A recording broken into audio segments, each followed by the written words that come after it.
안녕하세요. 알기 쉽게 설명하여 저절로 이어지는 한자 책을 저술한 김영진입니다.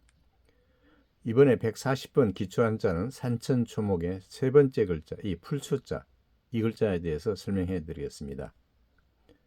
자, 문해력 향상을 위한 한자 해석은 대단히 중요합니다.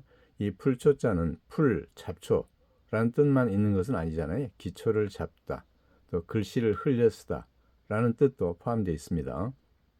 자, 잡초, 풀, 흙을 살리는 대단히 고마운 존재이죠. 만일에 풀이 없다면 비가 내릴 때마다 이 흙이 전부 다 씻겨 내려가겠죠. 자, 그러면 이 풀초, 잡초 어떻게 해서 오늘날 풀초자가 되었는지 이 변천 과정 함께 살펴보겠습니다. 자, 전서체, 지금으로부터 2200년 전에 형성된 전서체입니다. 이게 이제 풀초자였어요. 그러다가 이걸로 만족하지 못하니까 또 다른 전서체가 등장했습니다. 이거죠. 싹이 나가지고 날일자 있죠. 햇볕. 햇볕을 받으면서 쑥쑥 자란다 해가지고 이 풀초자가 이런 형태로 이제 바뀌었죠. 그래서 풀 하면 전서체에서 이 풀초, 또 이 전서체에서 풀초, 오늘날의 풀초 이렇게 바뀌었다는 것을 기억해 두시면 좋겠습니다. 자, 직접 써보기입니다. 원래 이 풀초자는 10번만에 써야 돼요. 10획입니다. 여기서 하나, 둘, 셋, 넷. 여기서 이제 달라집니다. 여기서도 하나, 둘, 셋, 넷이잖아요. 그런데 이걸 약자로 쓸 때는 한꺼번에 이렇게 합니다. 그죠? 하나, 둘, 셋. 하나, 둘, 셋.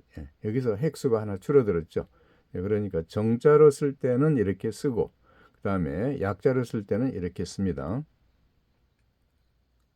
자, 문해력 향상을 위한 한자 해석은 대단히 중요하죠. 풀, 잡초라는 뜻 외에도 기초를 잡다, 글씨를 흘려 쓰다 라는 뜻이 포함되어 있습니다. 자, 그러면 풀, 잡초라는 뜻의 단어를 정리해 봤습니다. 여기에 초가 나오죠. 풀, 초, 집가. 볏짚 따위로 지붕을 인 집을 우리가 초가라고 하죠. 초가. 그 다음에 초식, 풀, 초, 먹을 식자 합쳤어요. 초식. 자, 초식하면 채소로 만든 음식도 초식.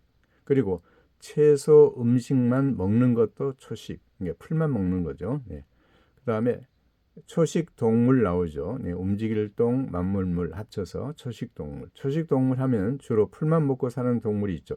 예를 들어서 코끼리, 토끼, 양, 염소. 풀만 먹고 사니까 초식 동물이라고 하죠. 자, 이번엔 풀초자에다가 들판원 합쳐서 초원. 자, 초원 하면은 풀이 난 들판이죠. 자, 우리가 흔히 이런 말 많이 하죠. 끝없이 펼쳐진 초원. 또 말을 타고 초원을 달린다 라고 하죠. 그 다음에 이번엔 초야. 풀초자에다가 들야자 합쳐서 초야. 풀이 무성하게 나 있는 시골이란 뜻입니다. 자, 이런 말 우리 종종 듣죠. 벼슬길을 버리고 초야에 묻혀 사는 선비. 이런 말 우리가 종종 듣죠. 자, 이번에는 시나 문장을 쓸 때 기초를 잡다라는 뜻으로 쓰이고 있습니다. 이게 기초 잡을 초점입니다. 이때는 풀초자가 아니고 기초 잡을 초, 그 다음에 원고고, 초벌로 쓴 원고를 초고라고 합니다. 또는 초벌로 대충 쓴 문장도 초고라고 합니다. 유지연 작가가 쓴 대한제국이라는 소설에는 이런 대목이 있습니다. 여자의 서투른 필치로 여러 곳을 뭉개고 다시 쓴 편지의 초고다 라는 대목이 있습니다. 그 다음에 기초 잡을 초, 생각, 안 합쳤어요. 초안이죠. 초안하면은 초벌로 쓴 안건을 초안이라고 합니다. 그래서 이런 말 하잖아요. 연설문에 초안을 작성하다. 그리고 또 있습니다. 시나 문장을 초벌로 쓰는 것도 초안이라고 합니다. 자, 이번엔 글씨를 흘려 쓰다라는 뜻의 초자입니다. 이게 초서초자입니다. 이때는 초서초자라고 합니다. 글서.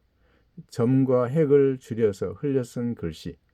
또는 초서체, 몸체자 합쳤어요. 초서체. 빨리 쓰려고 흘려 쓴 글씨체. 이게 귀자가 나와 있죠. 귀자를 쓰려면 여러 번 써야 되잖아요. 단 2번만 했습니다. 이같이 글씨를 흘려 쓰잖아요. 이것을 초서 또는 초서체라고 합니다. 자, 그러면 풀초자와 관련된 사자성어를 정리해 봤습니다. 이게 초가 삼간 나오네, 그죠? 풀초, 집가, 석삼, 사이간 합쳐서 초가삼간. 자, 3칸짜리 초가집 또는 매우 작은 집을 우리가 초가삼간이라고 하죠. 자, 속담 보실까요? 빈대 잡으려다 초가삼간 다 태운다 라고 하죠. 그 다음에 박완서 작가가 쓴 미망이라는 소설에는 이런 대목이 있습니다. 개딱지만한 재환내 초가삼간에서 물동이를 인 새색시가 아장아장 걸어 나왔다 라는 대목이 있습니다. 자, 이번엔 초근목피, 예, 풀초자 뿌리근 나무목 가죽피 합쳤어요. 초근목피 하잖아요. 그러면 풀뿌리와 나무 껍질입니다. 그런데 맛이나 영양 가치가 없는 거친 음식을 초근목피라고도 합니다. 자, 초근목피로 근근히 연명하다. 과거에 전쟁 났을 때, 6.25 전쟁 났을 때는 이런 표현 종종 썼다고 합니다. 그 다음에 김원일 작가가 쓴 불의 제전이라는 소설에는 이런 대목이 있습니다. 주인 없는 이 강토에 그래도 살아남은 백성들은 들짐승처럼 사냐를 떠돌며 초근목피로 목숨을 잃었습니다. 라는 대목이 있습니다. 자, 이번은 초록동색입니다. 풀초자, 풀을 녹자. 같은 뜻이잖아요. 그 다음에 가틀동, 빛색. 풀색과 녹색은 같은 색이다 이런 뜻입니다. 그런데 이름은 달라도 성질이나 내용이 같은 것을 말할 때 초록은 동색이구나 라고 합니다. 자, 유유상종하고 같은 뜻입니다. 자, 예문 들어봤습니다. 둘 다 같은 업계 사람이니 서로 봐주겠지? 어차피 초록은 동색이잖아. 이런 표현 종종 사용합니다.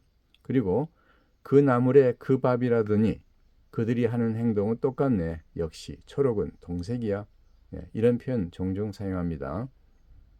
자, 그렇습니다. 문해력을 위한 한자에서 이 풀초자는 풀, 잡초라는 뜻 외에도 기초를 잡다, 글씨를 흘려 쓰다 라는 뜻이 포함되어 있다는 것을 꼭 기억해 둬야 됩니다. 자, 그럼 다음 동영상 141번 기초 한자는 왼좌, 왼쪽 자 이 글자에 대해서 설명해 드리겠습니다.